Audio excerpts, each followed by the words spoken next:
Hello and welcome students, আশা করি তোমরা সকলেই খুব ভালো আছো। জ্ঞানজ্যোতি কোচিং সেন্টার পক্ষ থেকে তোমাদের সবাইকে আরো একবার স্বাগত।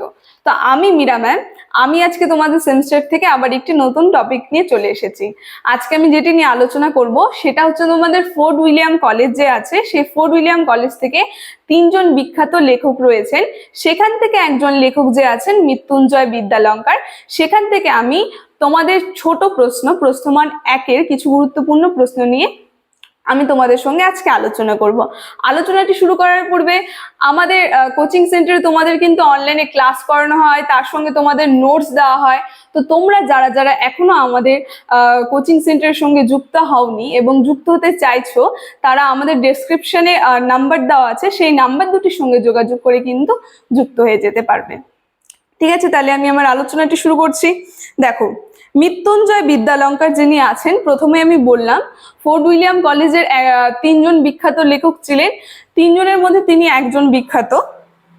ঠিক আছে, সেই মৃত্যুঞ্জয় বিদ্যালঙ্কার থেকে প্রথম কোশ্চেনটা আমি বলছি, তোমরা একটু খাতায় সেটা লিখে নেবে। ঠিক আছে, প্রথম প্রশ্ন যেটা আছে খুবই গুরুত্বপূর্ণ একটা প্রশ্ন, সেটা হচ্ছে মৃত্যুঞ্জয় বিদ্যালঙ্কারের বেদান্ত চন্দ্রিকা কত খ্রিস্টাব্দে প্রকাশিত হয়েছিল এবং কার গ্রন্থের প্রতিবাদ রূপে রচিত হয়েছিল? ঠিক আছে, এর উত্তরটা হবে রাজা রামমোহন রায়ের বেদান্ত গ্রন্থের প্রতিবাদ হিসেবে লেখা হয়েছিল, আর এটা 1817 খ্রিস্টাব্দে প্রকাশিত হয়েছিল। ঠিক আছে, দ্বিতীয় প্রশ্নটা তোমরা লেখো, এটা একটা গুরুত্বপূর্ণ প্রশ্ন, সেটা হচ্ছে বাঙালির লেখা প্রথম ইতিহাস গ্রন্থের নাম কি? ঠিক আছে, তো এটা হবে বাঙালির লেখা প্রথম ইতিহাস গ্রন্থের নাম, সেটা হচ্ছে মৃত্যুঞ্জয় বিদ্যালঙ্কারই লিখেছিল, যে গ্রন্থটার নাম হচ্ছে রাজাবলী। ঠিক আছে, 3 নম্বর কোশ্চেন হবে মৃত্যুঞ্জয় বিদ্যালঙ্কারের লেখা গ্রন্থগুলির সাল সহ উল্লেখ করো। এটা খুবই গুরুত্বপূর্ণ কোশ্চেন। ঠিক আছে, তো মৃত্যুঞ্জয় বিদ্যালঙ্কার যে বিভিন্ন গ্রন্থ লিখেছেন,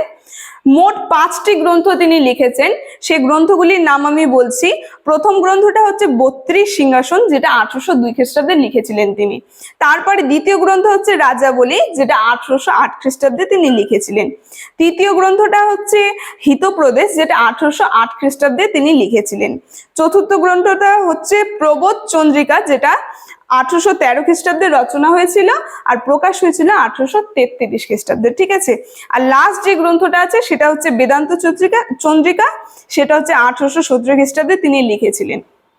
এই বেদান্ত চন্দ্রিকা হচ্ছে ছন্দ নামেও লেখা হয়েছিল। ঠিক আছে, তারপরে 4 নম্বর প্রশ্নে তোমরা চলে যাও, যেটা লিখবে 4 নম্বর আরেকটা গুরুত্বপূর্ণ প্রশ্ন, সেটা হচ্ছে ওরিয়েন্টাল ফেবুলিস্ট যে আছে গ্রন্থটি বা ঈশপের গ্রন্থাবলী কত খ্রিস্টাব্দে প্রকাশিত হয়েছিল এবং কার লেখা? ঠিক আছে, এটা 1803 খ্রিস্টাব্দে প্রকাশিত হয়েছিল, আর এটা লিখেছিলেন তারিণী চরণ মিত্র। ঠিক আছে, গ্রন্থটি হচ্ছে তারিণী চরণ মিত্রের লেখা। তারপরে আরেকটি গুরুত্বপূর্ণ প্রশ্ন, সেটা হচ্ছে তোতা ইতিহাস কার লেখা এবং কত সালে সেটা প্রকাশিত হয়েছিল?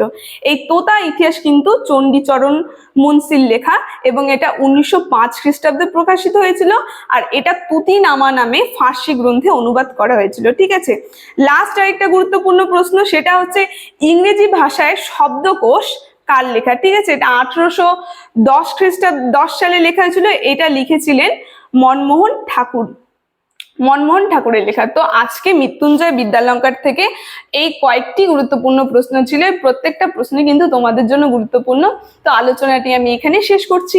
ভিডিওটি যদি তোমাদের ভালো লেগে থাকে অবশ্যই like, comment, share and subscribe করে দেবে।